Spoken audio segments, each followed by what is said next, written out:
Hello students, OPS maths classes में आपका हार्दिक स्वागत है। आज हम sample question paper 2023-24 class 10 basic maths 241 section A solve करने जा रहे हैं। ये सीबीएसई बोर्ड ने सैम्पल पेपर निकालते हैं। वो पैटर्न वह पैटर्न होता है जो नेक्स्ट अगले जो बोर्ड बच्चे अपीयर होंगे 2024 में, उसी पैटर्न पर ये बन के पेपर आएगा। डिजिट्स नंबर्स कुछ बदले होंगे लेकिन पैटर्न वही होता है। तो ये मोस्ट यूजफुल है आपके लिए, बहुत ही हेल्पफुल है और ये आपकी बहुत हेल्प करेगा। तो क्वेश्चन नंबर फर्स्ट की हम बात कर रहे हैं। Question number first,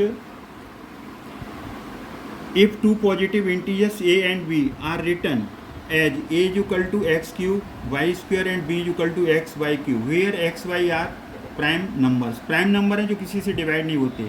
find HCF, A B का एचसीएफ निकालना है।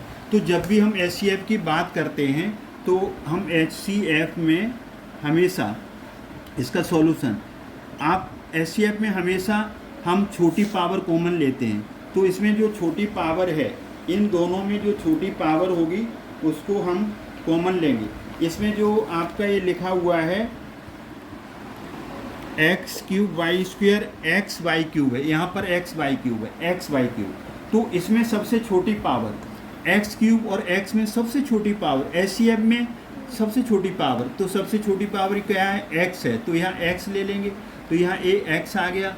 और वाई स्क्वायर और वाई क्यूब में कौन सबसे छोटी पावर है, वाई स्क्वायर। तो इसका ये आंसर आ गया। अब इसमें आपके तीन यहाँ पर चार ऑप्शन दिए हैं, चार ऑप्शन दिए हैं। पहला एक्स वाई, दूसरा एक्स वाई स्क्वायर और तीसरा एक्स क्यूब वाई क्यूब और चौथा डी है एक्स स्क्वायर वाई स्क्वायर। तो आपका इसमें बी मिल रहा है। तो यहाँ पर क्वेश्चन नंबर फर्स्ट का बी पार्ट है, तो एक्स वाई स्क्वायर ये आपका जो है फाइनल आंसर है। और आप आंसर को ऐसे ब्रैकेट में बॉक्स में बंद कर देंगे जिसलिए वो एग्जामिनर को कोई परेशानी नहीं होगी। ये आपका करेक्ट आंसर है। ऐसे वहाँ पर आंसर देंगे। रफ वर्क है तो साइड पे कर सकते हैं और डायरेक्ट आंसर दे सकते हैं, तो आप डायरेक्ट भी आंसर किसी भी क्वेश्चन का दे सकते हैं। अब हम नेक्स्ट क्वेश्चन करने जाएंगे। तो नेक्स्ट क्वेश्चन क्या है, the LCM of smallest two digit composite number and smallest composite number. LCM of smallest two digit composite number, to digit composite number होना चाहिए और स्मॉलेस्ट कंपोजिट नंबर होना चाहिए। तो यहाँ पर एलसीएम निकालना है।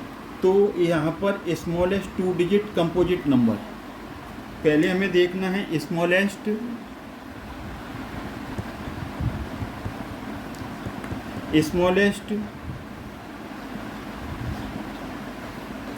To digit composite number.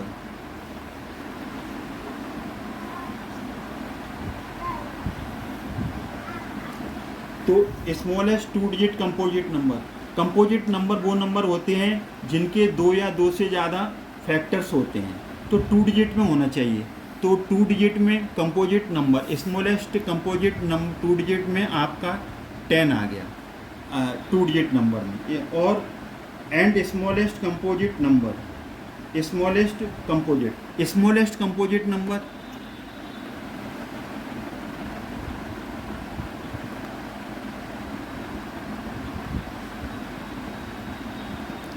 Smallest composite number 1 नहीं है, 2 प्राइम नंबर है वो भी नहीं है, 3 प्राइम नंबर है वो भी नहीं है, स्मॉलेस्ट 4 आ जाएगा। तो स्मॉलेस्ट टू डिजिट में 10 आया, इसमें 4 आया। अब हमें इसका एलसीएम लेना है। तो एलसीएम लेने के लिए आप क्या करें, इसके फैक्टर्स कर लें। तो 10 के जो फैक्टर्स बनेंगे वो आएंगे, 10 के जो फैक्टर्स आएंगे 2 से करेंगे 5, तो 2 × 5 आ गया। और फिर हम 4 के करेंगे तो 2 × 2 आ गया। या फिर आप एलसीएम सीधे इसको ऐसे निकाल दो, दोनों को लेकर के एलसीएम निकाल दो। 10 और 4 दोनों को इकट्ठा ले लो, 2 से डिवाइड करेंगे 5 और 2 से 10 को डिवाइड किया 5 आ गया। 2 से 4 को डिवाइड करेंगे, 2 2 जा 4 आ जाएगा।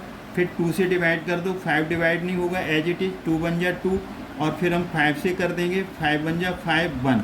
तो इसका जो एलसीएम आएगा वो कितना आएगा, इनके जो फैक्टर्स हैं 2 इंटू 2 इंटू 5। अब इसका मल्टीप्लाई करेंगे तो 2 इंटू 2 4, 4 5 या 20, तो इसका आंसर 20 आया। तो इसका जो आंसर 20 आ रहा है, तो इसमें जो 20 आंसर है, जो यहाँ पर A part 12, B part 4, C part 20, तो आपका सी पार्ट सही है। तो यहाँ पर क्वेश्चन नंबर सेकंड का जो आंसर आएगा वो आएगा 20, और हम इसे ब्रैकेट में लिख देंगे। तो ये आपका आंसर करेक्ट हो गया। तो ये आपका आंसर ए करेक्ट, यहाँ पर ए करेक्ट था, ए करेक्ट। अब हम क्वेश्चन नंबर थर्ड की तरफ बढ़ेंगे। तो क्वेश्चन नंबर जो थर्ड है आपका, वो देखेंगे हम। क्वेश्चन नंबर थर्ड है, the pair of equation y equal to 0 and x equal to -7 has 1 solution, 2 solution, infinitely many solution, no solution. तो हमें इसमें बताना है कि इसके कितने सॉल्यूशंस होंगे।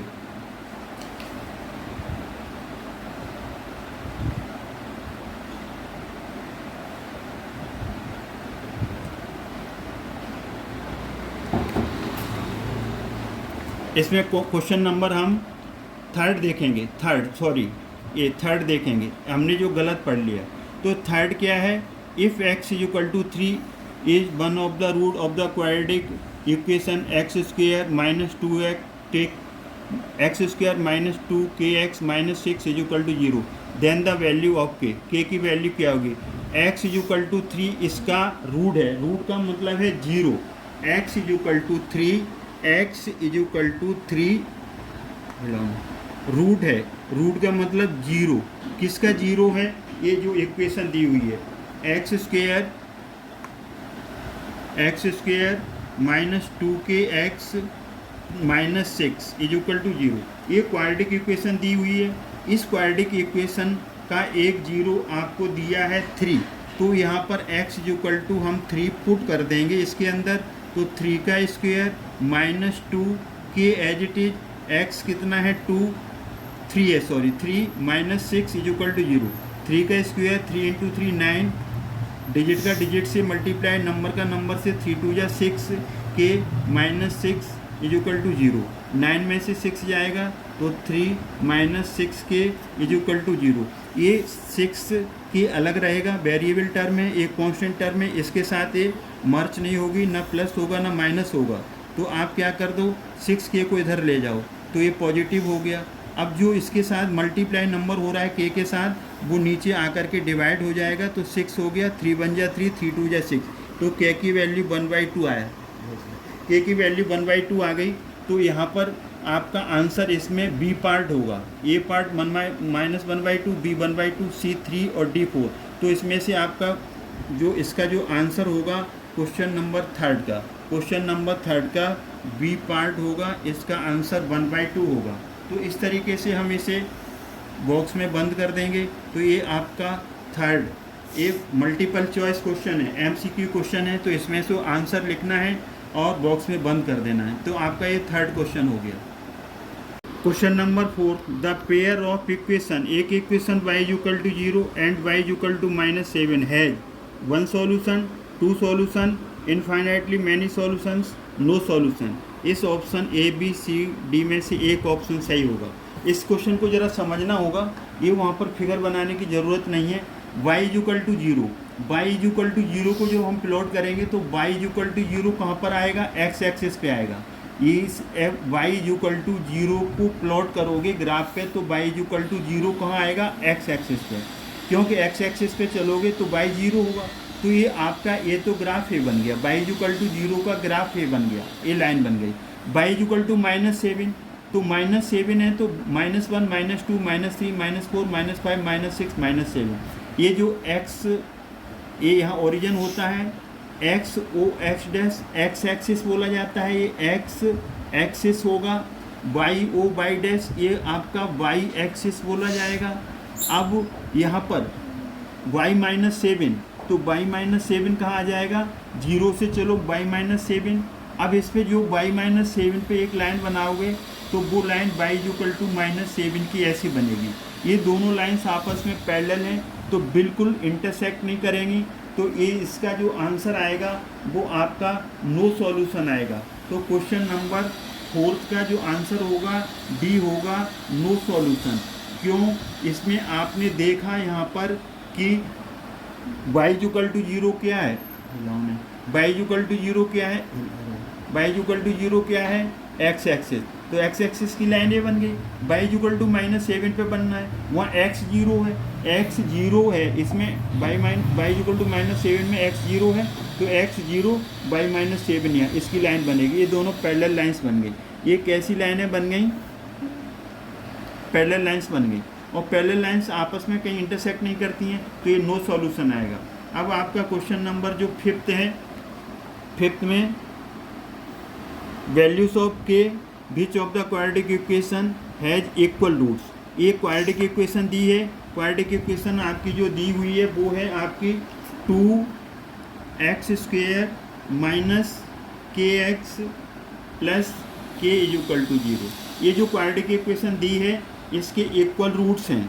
तो इक्वल रूट्स के लिए 4 इक्वल रूट्स के लिए हम क्या कर देते हैं, d इक्वल टू 0 कर देंगे। तो x² का जो कोफिशिएंट है वो a, b² का जो कोफिशिएंट है वो -k, x² का कोफिशिएंट a होता है 2, x का कोफिशिएंट b होता है -k है। कांस्टेंट टर्म जो c है वो कांस्टेंट टर्म यहाँ पर k है। अब हम d की डिस्क्रिमिनेंट होता है d, b² माइनस 4ac। तो b की जगह हम -k का होल स्क्वायर लिखेंगे -4, a की जगह 2, c की जगह k आ जाएगा, -k का होल स्क्वायर करेंगे पॉजिटिव हो जाएगा, 4 2 जा 8k हो जाएगा। अब हम पूरी इक्वेशन को इक्वल टू 0 कर देंगे। क्यों? कंडीशन क्या है, इक्वल रूट्स।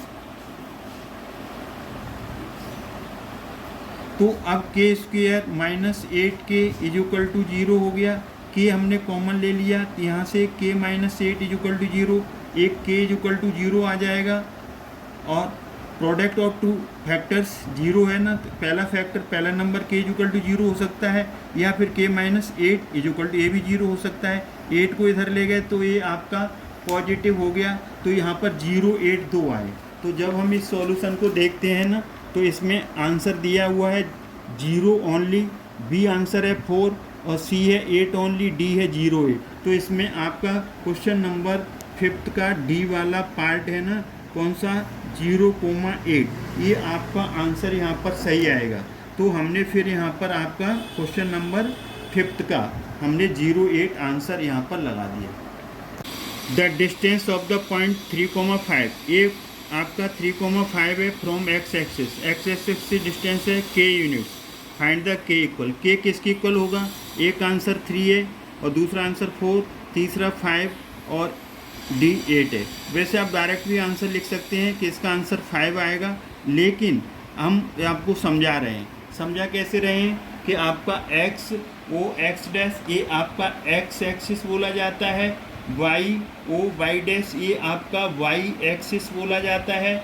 यहाँ पर जो आप जाते हो राइट हैंड साइड और यहाँ जाते हो left hand side. Right hand side में 1 2 3 4 5 ये पॉजिटिव आएंगे, लेफ्ट हैंड साइड में -1 -2 -3 -4 -5 जो पॉइंट्स आएंगे नंबर लाइन पे निगेटिव आएंगे। वाई एक्सिस पे ऊपर जाओगे 1 2 3 4 5 पॉजिटिव आएंगे, नीचे आओगे बिलो तो निगेटिव आएंगे -1 -2 -3 -4 -5। आपको पॉइंट दिया हुआ है 3 5, तो आपको पॉइंट यहाँ पर दिया हुआ है 3 5, तो 3 5 आपका पॉइंट दिया है। तो ए पॉइंट, अब ये दोनों पॉजिटिव हैं, इसमें दोनों पॉजिटिव इसमें आते हैं और इसमें एक नेगेटिव और एक पॉजिटिव होता है, और यहाँ पर दोनों ही नेगेटिव होते हैं और यहाँ पर ये पॉजिटिव और नेगेटिव आता है। पहले ये x आता है, ये y, x y दोनों पॉजिटिव हैं, यहाँ x नेगेटिव y पॉजिटिव है, और यहाँ पर x और y कोऑर्डिनेट्स दोनों ही नेगेटिव हैं, यहाँ x पॉजिटिव है y नेगेटिव है। तो 3 5, तो 3 5 को कैसे प्लॉट करते हैं, आपने 9th क्लास में पढ़ा है। 3 पे खड़े हो जाओ, 3 पे खड़े हो जाओ, और x एक्सिस खड़े होने की जगह होती है y चलने की, y 5 है पॉजिटिव है तो ऊपर चलोगे y एक्सिस पे, तो ये 1 2 3 4 ये 5 के लेवल पे यहाँ लगा दो, ये 3 5 आ गया, 3 5 यहाँ पर आएगा। अब इसकी x एक्सिस से डिस्टेंस k है, x एक्सिस से डिस्टेंस इसकी k है, तो k देखो कितना है, k किसकी लेवल पे है, 5 पर गया, तो ये 3 पे खड़े हो गए ना, ये डिस्टेंस कहाँ, इसकी हाइट कहाँ पर आई 5 पर, तो k की वैल्यू 5 आ गई। तो k की वैल्यू 5 आ गई, तो इसमें जो आपका आंसर सही होगा C वाला सही होगा। क्वेश्चन नंबर 6 का C वाला 5 यूनिट, ये आपका आंसर सही होगा। अब हम question number 7th 8th 9th delete कर रहे हैं अभी, क्योंकि ये मिड टर्म में अभी हमारे चैप्टर्स नहीं आ रहे हैं, फिर हम बाद में कराएंगे आपको। क्वेश्चन नंबर 10 ये देखिए, if cos A is equal to 4/5, तो फाइंड tan A की वैल्यू निकालो। cos A is equal to 4/5, tan A की वैल्यू निकालो। इसे आप राइट एंगल ट्रायंगल बना के भी कर सकते हैं, राइट एंगल ट्रायंगल बना के कर सकते हैं और डायरेक्ट भी कर सकते हैं। तो हम डायरेक्ट इसे करेंगे। डायरेक्ट कैसे करेंगे, यहाँ पर एक आपने पढ़ा है sec square A is equal to 1 + tan square A, ये फॉर्मूला पढ़ा है। तो cos किसका उल्टा होता है, sec का, तो sec A की वैल्यू क्या आ जाएगी, इसका रेसिप्रोकल, तो 5/4। तो sec A की cos A का रेसिप्रोकल sec A होता है, sec A कितना आ जाएगा, इसका रेसिप्रोकल 5/4। sec A की जगह यहाँ पर 5/4 रख दीजिए, 1 + tan स्क्वायर A, तो यहाँ पर 5 का स्क्वायर 25, 4 का स्क्वायर 16, 1 को इधर ले आओ निगेटिव आ जाएगा, ये tan square A as it is आ जाएगा।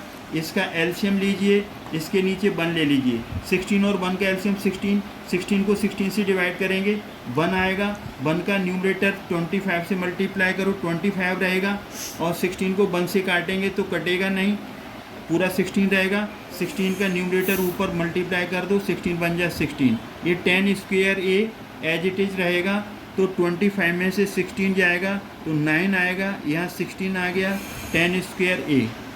अब ये 3/4 का होल स्क्वायर है, ये किसका होल स्क्वायर है, 3/4 का होल स्क्वायर है, ये tan स्क्वायर A है, तो स्क्वायर से स्क्वायर कट जाएगा, तो आपकी जो tan A की वैल्यू है, तो tan A कितना आ गया 3/4। तो इसमें जो ऑप्शन दिया है ना इसमें 3/4, तो 3/4 का ऑप्शन इसमें बी है। तो इस क्वेश्चन नंबर 10th का जो बी पार्ट है वो सही है, इसमें बी ऑप्शन सही है 3/4। तो इस तरीके से हमने आपको ये सम 10th तक करा दिए, बीच में कुछ लेफ्ट हुए हैं तो क्यों इसलिए छोड़ दिए कि वो अभी मिड टर्म में नहीं है, तो हम मिड टर्म के बाद उसे भी कराएंगे। आई होप कि आपको समझ में आए होंगे, ये बड़ा बेसिक मैथमेटिक्स है और ये बेसिक्स क्लियर करो, और आगे हम पूरे सैम्पल पेपर को सॉल्व करेंगे और आपके पास सॉल्यूशन भेजेंगे। आई होप कि आपको अच्छे तरीके से वीडियो समझ में आया होगा, क्वेश्चन भी समझ में आए होंगे। अगर ये समझ में आते हैं क्वेश्चंस वीडियो तो इसे लाइक शेयर और सब्सक्राइब करना ना भूलें। थैंक्स, अगले वीडियो में मिलेंगे। Thanks God.